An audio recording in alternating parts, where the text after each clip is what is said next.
Tonight on Primetime, a shooting last Friday in the village of Jigo sent one man to the hospital.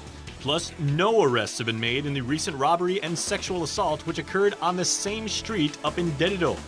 And the legislative speaker is demanding answers as to why details of a UOG settlement were not provided to the members of the Guam legislature.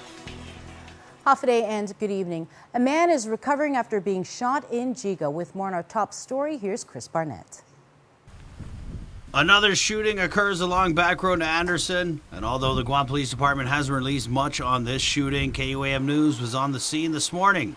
According to family members, the shooting victim in the case was waiting for his mother to come home before he went off to work at the Guam Power Authority, where he's a night shift worker. Those family members telling us the victim had used the bathroom in the front yard of the house, heard a loud pop, and several moments later had noticed that there was a lot of blood going down his upper thigh from that gunshot wound. It was at that point that family members tell us the victim passed out. Family members then say the victim came to and called police. Relatives identifying the victim of the shooting as 50-year-old Timothy Conception of Jigo. They say he had surgery Saturday night but is in stable condition today. They also say police officers told them the shot probably came from either a stray bullet or a random gunshot. Friday night's shooting happened several miles from a shooting that occurred last month that injured 27-year-old Rena Pito. Police haven't arrested any suspects in that case. Pito, who was pregnant at the time, was shot several times as she was about to turn into her house, which is just off of Back Road in the Thousand Steps area. If you have any information about these shootings, you're urged to call police at 475-8615-7. For Guam's News Network, Chris Barnett reports. The Guam Fire Department confirms 3 medic units responded to the Conception residence just before 10 p.m. on Friday. The victim was transported to Guam Regional Medical City. A dead body was discovered inside a gray-colored sedan in Dedido, just outside the Micronesia Mall parking garage this morning. We broke the story on our social media. No word on the identity of the male individual or any official word on whether foul play was involved. Police have launched what they have classified as an injured person investigation. Also from Dedido, the search continues for the suspect who beat an elderly woman and robbed her at Bajado's barbershop located along Loretta Street. The assault took place on Thanksgiving morning. The suspect was described as heavy-set with black curly hair, 5'8" in height, and was last seen leaving on a mountain bike. If you have any information, you're urged to call dispatch at 472-8911 or 475-8615-7. Police also still need your help in locating the suspect who sexually assaulted a young girl in Dedido almost 2 weeks ago. The incident occurring again along Loretta Street nearby, where that elderly woman was robbed and beaten. The girl was walking home when she was grabbed from behind and pulled into the jungle and then sexually assaulted. She managed to escape. Just before 1 p.m. on Saturday, GFD units were dispatched to the poolside of Hyatt Regency Guam for a reported drowning. A 4-year-old male was pulled from the pool and CPR was initiated by Hyatt staff. According to GFD spokesperson Kevin Riley, Mercy medics transported the boy to GMH with CPR being conducted en route. The status and condition of the male is unknown at this time. Judge Anita Sokola says, quote, "I cannot wait for Uncle Sam over here to see what's happening across the street."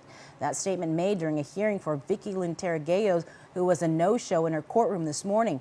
Judge Sokola asked both parties, "Are you aware the client is not even in Saipan?" As according to Tarragallo's NMI federal case, she was granted travel to the Philippines. As we've reported, Tarragallo is in cooperation with the feds in Jotnya Mayor Jesse Blas's federal court case. She's since been identified as the initial complainant in that case. The AG's office informed Judge Sokola that the defendant plans to enter a plea for the local charges with conditions to run concurrently with her federal case.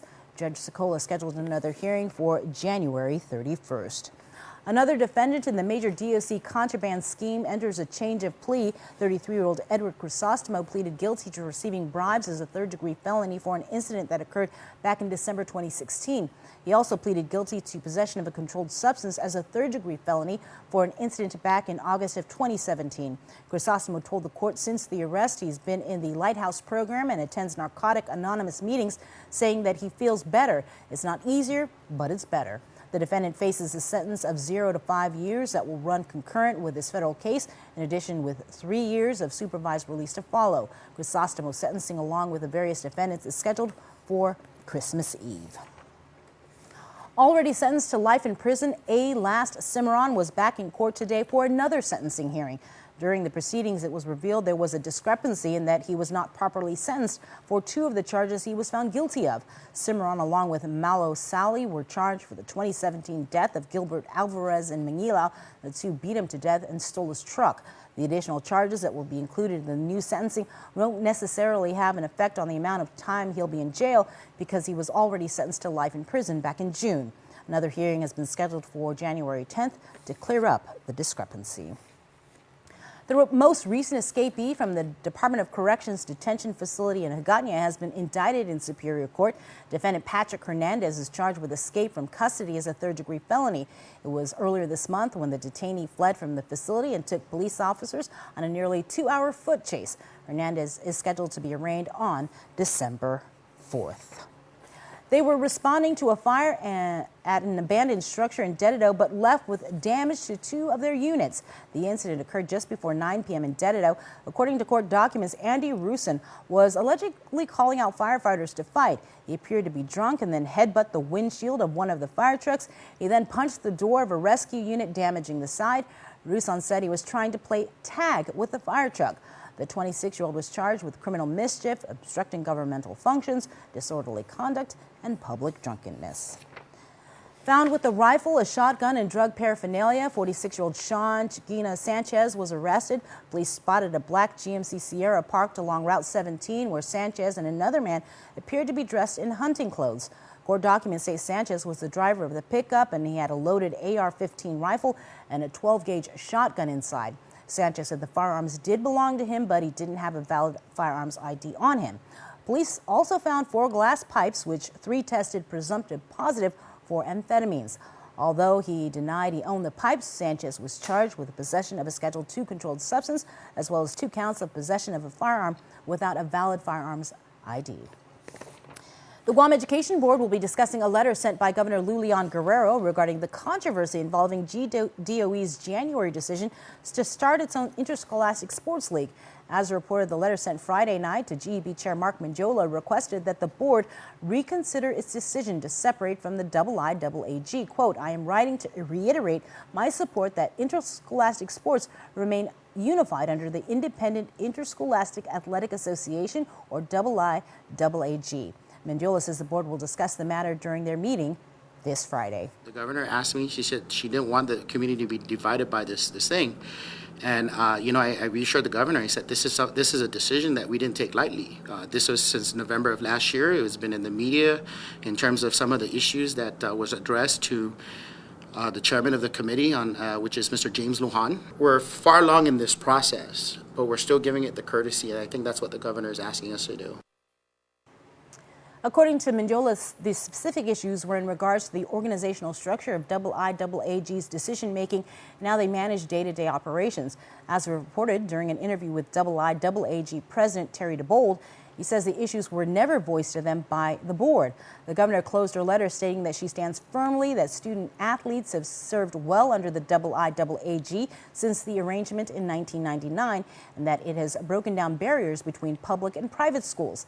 Quote, "High school athletics brings our community together and should never be used to divide us." Meanwhile, today, GDOE announced a draft of ISA's conditions and bylaws. The league is set to begin operating high school sports for public schools by January 2020. A new bill has been introduced to allow for 2 insurance companies for the government's health insurance deal, its single largest annual contract. Sponsors Senator Jose Pito Terlahi and Speaker Tina Muñoz Barnes say the current single provider system didn't result in the savings they expected, and they believe providing for a second competitor will be more beneficial for employees. The current single provider contract became law about 4 years ago, and this year resulted in a new health insurance company to GovGuam, U.S. mainland-based Aetna. But co-sponsor Speaker Barnes says the intent of the law was to save the government money, except that isn't the case. There really wasn't a savings. We anticipated or we projected that there would be a realization of at least millions of dollars.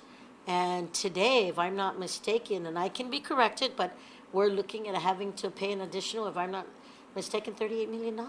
Co-sponsor Senator Jose Pito Terlahi says he's heard a multitude of complaints about the current system, which he says has resulted in higher premiums and lower care standards. Barnes concurs. Sometimes having the most economical insurance provider is not having the most beneficial because there are a lot of coverages that are not included with the most economical. Under the proposal, the government would specify the minimum terms it wants, and it's up to the insurance providers to come back with their coverage plans. The government, as the insurance negotiation team, will work with the different insurance providers on their offer. So again, specifications go out, the RFP goes out, and based on that, who can compete to provide the government of Guam for the employees and the retirees the best plan to meet the needs of the government of Guam. For Guam's News Network, I'm Nestor Lecanto. Department of Administration Director Edward Burns says GovGuam simply followed the law and chose the most economic and beneficial policy among the bidders. He couldn't comment on savings since medical costs increase each year. He says costs may not be guaranteed to decrease, but increases can be minimized. Stay tuned. We're back with more news after the break. Get up-to-the-minute news, plus access to alerts, streaming radio, promotions, and more on your mobile device by downloading the KUAM News mobile app, available at the App Store now. Sanctuary exists to improve the quality of life for Guam's youth experiencing family conflict in an effort to preserve family unity. Our services include 24-hour crisis intervention, temporary safe refuge, counseling, and prevention programs. The reality is, Guam as we know it has changed. The family unit as we know it has changed. Now is the time for us to step in and help youth and families help themselves. Support the magic of giving.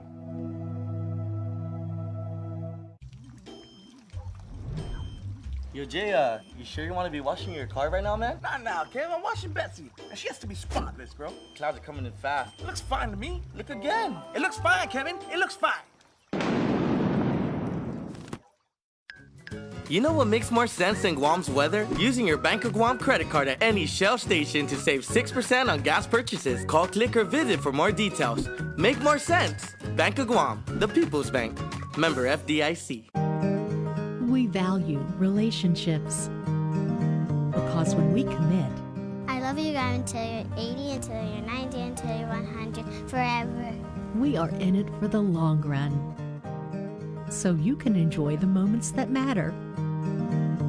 Because when we commit to relationships, we never stop caring. Calvo's Select Care, health care that is always there for you. Federal employees and annuitants enroll today. Okay. Can I meet Alan, please? Attention passengers of flight AJ3004, your flight has been delayed.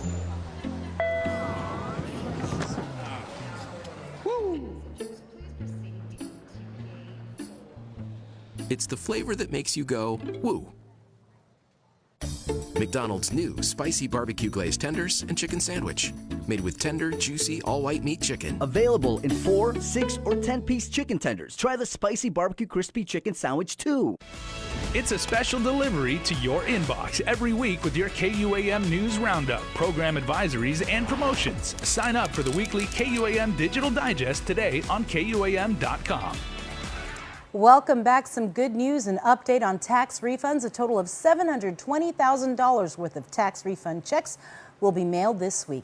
The checks include refunds garnished to repay government debts for error-free tax refunds filed on or before June 8th. In total, 240 checks will be mailed out.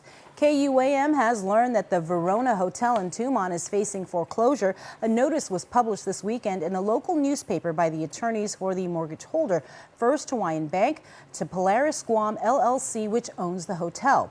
The notice states that the Verona is in default of more than $9 million, including interest, fees, and penalties. The sale of the property is scheduled for 11 o'clock in the morning, Friday, December 20th. In a text message, owner David Sue said, quote, "They are very surprised and it will discuss the issue with the bank." He said they believe they can work something out or ask partners to raise funds to pay it off. The notice states that the premises comprise an area of some 16,000 square meters and 2,700 square meters, and the last registered owners are Fletcher Pacific Construction and Kloppenberg World Bell Partnership, respectively. The Vrona Hotel has been under fire recently from the Labor Department for various violations, including not paying employees, and the Guam EPA for unauthorized storage of trash on its premises. The hotel first opened in 1999 as a Sherwood, but was shuttered a few years ago, or a few years later after damage from Typhoon Pongsonhwa. It was purchased by the current owners about 7 years ago. The Speaker wants answers about a recent monetary settlement and huge legal fees incurred by the University of Guam. In a letter to UOG President Thomas Kreis, she said the school is required by law to report claim settlements to the legislature and questioned why UOG has failed to do so. Nestor Lecanto reports. Speaker Tina Barnes wants to know why the university ended up spending more than $450,000 in legal fees to settle a claim of $10,000 with UOG professor Ron McNinch. She says, for one, the UOG charter says they should have a government attorney and in the alternative, a private firm. But an OPA audit shows they used both. The legal fees that were encountered, what was filed with the university is much more than what was agreed upon. And not having any of the documents in front of me, I can't have that due process and that due diligence to follow through to make sure that everything is accountable and transparent. She also questions why the school has requested to keep the settlement under seal and not provide a report to the legislature as required by law. There have been other issues that have come to play, and I just want to share with you that I'm not taking sides, just listening from what the OPA, just seeing what the OPA audit shows. I think that there is room for us to look at the process of how this is, what is being received by the legislature, and if the statute is not being followed, then we need to make sure that the accountability is there. Associate Professor Ron McNinch had filed an EEO complaint against UOG, alleging he'd been passed over for promotion because he'd been outspoken about discrimination against minorities. For Guam's News Network, I'm Nestor Lecanto. UOG declined our request for an interview. A UOG spokesperson said they would respond to the issue in a written statement, which KUAM has not received as of news time. Family members unable to sue doctors for the botched death of their loved ones. Physicians who are forced to close up shop because of the high cost of malpractice litigation. Those are scenarios painted by opposing sides in the debate over malpractice law reform. Now, Speaker Tina Barnes is tackling the issue with a new bill that would create a medical arbitration fund. Initial seed money of $100,000 would be available for qualified claimants. Going forward, it will be paid through an increase in the professional licensing fees for doctors and nurses. But this is looking for that funding source and giving that funding resource to those constituents who really want to go through that arbitration process but can't access that because it's just way out of their reach. Just to try and go through that process right now, we're looking anywhere, based on what the attorneys have said on the public hearings, anywhere between $40,000 and $60,000. Barnes says medical malpractice laws have not changed in 40 years. She says both sides, doctors and patients, have valid arguments, but she wants her bill to be the starting point for further dialogue.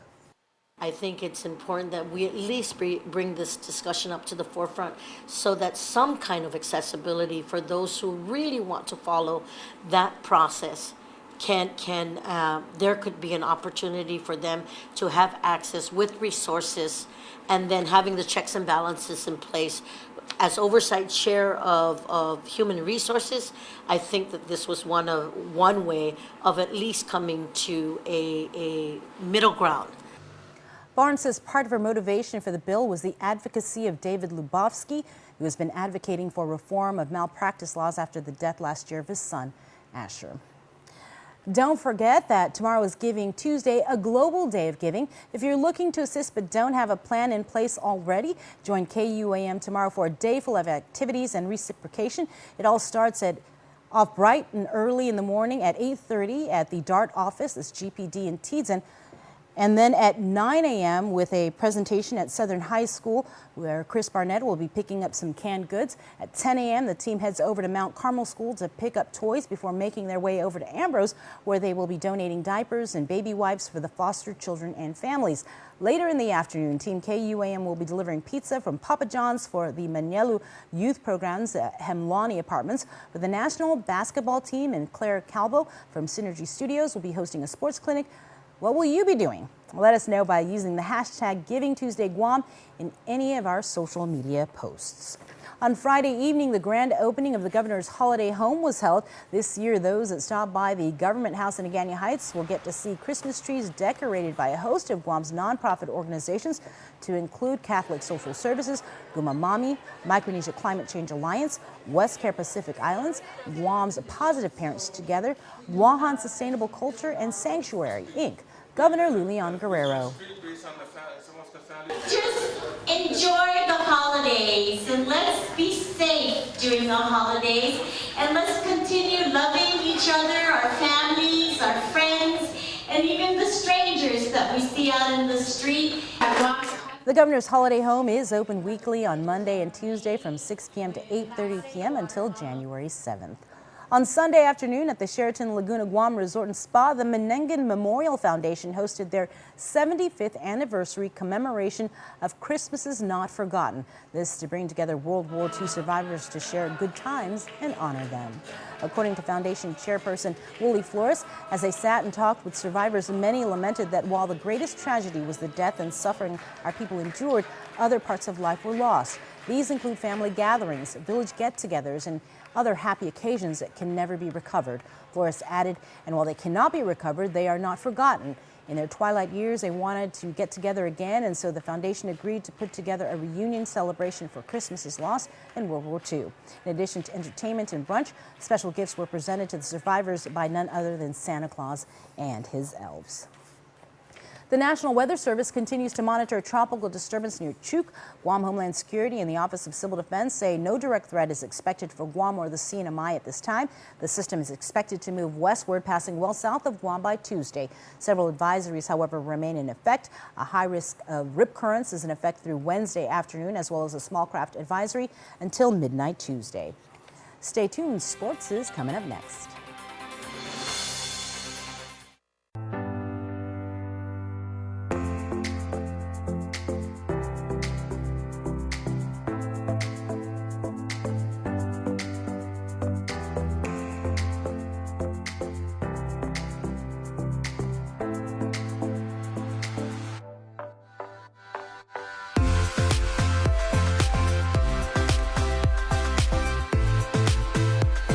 Make every day a plus. Matson is in this community. We've been in this community for decades. We're gonna be in this community for decades to come. Things will get busy, things will get quiet, but we're gonna be here. We're your hometown carrier. And that matters to us. Reliability is the core of our business. We take pride in ensuring that we arrive in Guam on time as scheduled. It's our local employees who understand the market, who understand the business, and provide that hard work for you each and every day. When we hold ourselves to high standards, our customers also hold us to high standards. We establish good business relationships that turn into friendships. That's why it's so important to be here and be trusted by your customers. We want you to trust Matson like your friend, like your family. I am an Instagram boyfriend. Colorful backgrounds, candids, staged candids. I get them all. But now that rolled chicken tacos are back at Taco Bell, oh, babe, look! My hands are tied. Sunset heart hands! Babe, sunset heart hands! Sunset heart hands! Let's just enjoy this moment. Take the picture! So easy to dip, so hard to put down. Rolled chicken tacos are back with your choice of dips, only at Taco Bell. Holidays happening at Docomo Pacific's Red Friday.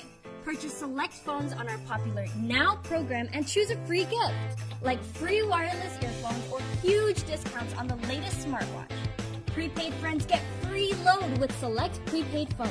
And get a chance to win a Nintendo Switch when you take a selfie with our new AI dog, Spark. Come in for a happening holiday now. Docomo Pacific, better together. Some conditions apply. KUAM Sports is presented by Triple J.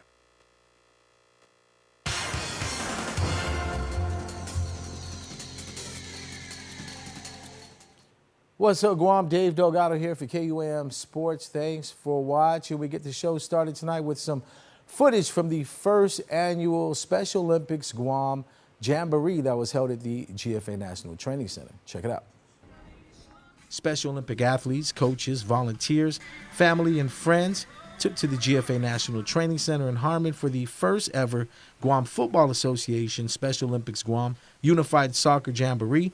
Tino Sengil, GFA president, says, "For years, we have looked into creating a partnership with Special Olympics Guam and providing more opportunities for our community, and I'm filled with emotion that the partnership has come to fruition this year, culminating in Saturday's Jamboree." A few months ago, we teamed up with GFA, Guam Football Association, on an MOU with Special Olympics on an annual sporting event for soccer for our athletes and their athletes to come together as an inclusion event where we teach, educate, and give an opportunity for athletes to play soccer and have the widespread. Today's event is paramount. This event is amazing as it's beginning and starting. We could not do this without our volunteers, the Armed Forces, Tijan ROTC Group, and our sponsors and our board members and our family members and also our volunteers from GFA. Soccer clubs affiliated with the GFA were approached about donating their youth uniforms for the inaugural Jamboree. They stepped up and answered the call, with each athlete stepping onto the pitch, sporting different team colors. It is so important. We need to look after our youth, and they shouldn't be separated from society. We are all one Guam. And by coming together, whether we be volunteers, our parents, our children, those that are challenged, those that are not challenged, they all need to give back and participate in the community. And we welcome it. The program and event was made possible with a financial grant from the AFC Dream Asia Football Cares program from the International Organization's Social Responsibility Sector. In the Jamboree Events Award Ceremony, 31 athletes received medals in 5 classes: youth athlete, elementary class, middle school, high school, and adult class. The program and event will be offered annually for players, coaches, and volunteers. Inafat Malik is what we always had preached here. It's what our family had preached. We all help out each other. It doesn't matter whatever social background, creed, whatnot. We all got together. Not even a storm stopped us. We took down everything, and within a day we brought back everything. It shows the power of togetherness, and I'd like to thank everybody who worked hard and put this thing together. And this, my brother Tina said, the fence is down, and now we welcome everybody. The 2019 Thanksgiving Hoop Fest tournament came to an end with the annual Day of Champions held at the Tamuni Gym. An exhibition game between the visiting Lady Aces from Saipan took on the Lady Typhoons to get the day started. Typhoons player Crystal Pardilla with the jumper. She finished the game with 8 points. Momo Ennis working off the inbound play gets to the basket for the bucket and one. 3-point play was good for the home team.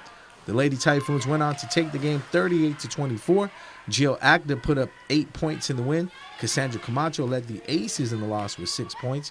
Congrats to the Island Wolves basketball organization for winning the U12, U14, and U16 tournament titles. Check out guambasketball.com for complete results.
beautiful, healthy smile is an expression of confidence.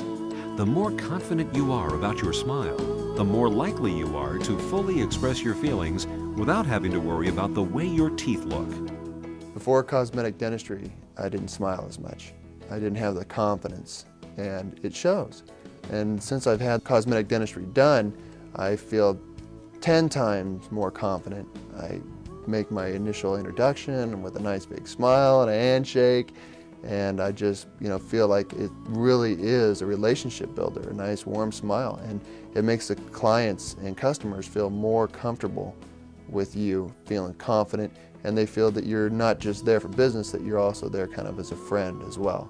So, I mean, it's amazing how powerful a smile can be. A good smile. Since your smile makes a significant impression on those around you, it is important that it makes the impression you want it to make.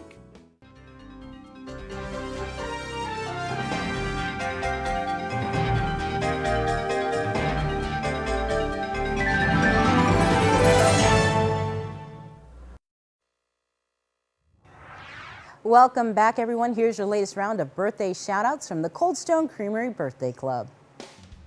We have got a lot of birthday shout-outs to get to, so here we go. Happy birthday to Noah Matthew Munoz. It is Noah's 4th birthday. Happy birthday to you. Also, Danny Salonga, a very special happy birthday wish to our super cute grandson. Also, happy birthday to Anna Marie Parrish Cruz. It is Anna's 1st birthday, and this comes with all your love from all of your family. Happy belated birthday wishes going out to Joseph John Borja and Isabella Faith Borja. Your family says they love you very much. They were born on November the 30th. Peter So celebrates a birthday today, and happy belated birthday, Pete. Love your family. Bailey Joseph, happy belated 15th birthday to you from Mama Iris and the whole family with much love. Drea Brielle Mendiola Cruz, happy birthday blessings to you from Mommy, Daddy, and family. They say, we love you, little princess. And you can be a part of the Cold Stone Creamery Birthday Club by registering on our website. And that's going to do it for us here on Prime Time. Up next, Chris Barnett goes cruising with Mike Phillips. We close out with sights and sounds of the 2019 Friary Christmas Village display, which you can see at the Agania Shopping Center.